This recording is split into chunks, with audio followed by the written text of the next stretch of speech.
Hello everyone, আমার তরফ থেকে তোমাদের সবাইকে জানাই হ্যাপি হোলি। তোমরা অনেক মজা করো আর অনেক ভালোভাবে দিনটাকে কাটাও। তো দেখো, প্রথমেই সকালে উঠে মা কিন্তু আজকে যেহেতু দোল পূর্ণিমা ছিল, তাড়াতাড়ি করে পুজো করে নিল আর সব ঠাকুরগুলোকে একটু পায়ে আর একটু গালে আবির মাখিয়ে দিচ্ছে, দেখতেই পাচ্ছ।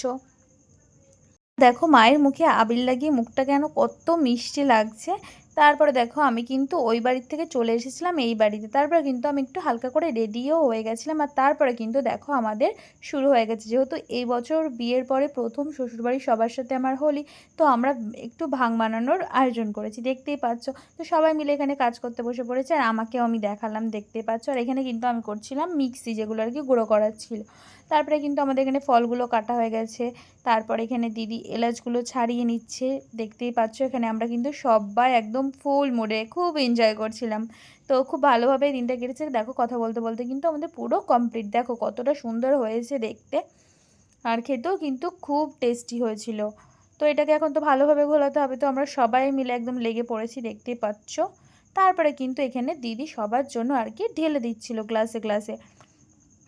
তারপরে কিন্তু আমরা একটু টেস্ট করে নিলাম, তারপরে কিন্তু সবাই মিলে একটু খেয়ে নিলাম। আর খেতে কিন্তু সত্যি বলছি, প্রথম বানিয়েছি, ভেবেছিলাম পারবো না, বাট অনেক সুন্দর হয়েছে। তারপরে দেখো আমাদের এখানে তুতুপুরু চলে এসেছে। তারপরে কিন্তু আমরা এখানে দেখতে পাচ্ছ একদম আবির টাবির মেখে একদম ভূত হয়ে গেছি। দিদি এখানে রং আর কি বার করছিল। আর এই যে এখানে জামাইবাবু আমাদের ইতিমধ্যে চলে এসেছে, আর আমাকে তো দেখো। তারপরে দেখো এখানে আমাদের দাদা সবার সব কিছু হয়ে যাওয়ার পর এখানে কাজ করতে শুরু করে দিয়েছে, দেখতেই পাচ্ছ। আর তারপরে কিন্তু এখানে আমরা সবাই আছি, দিদি এখানে কাজ টাজ করছে আর এখানে আমি ধরে দাঁড়িয়ে রয়েছি।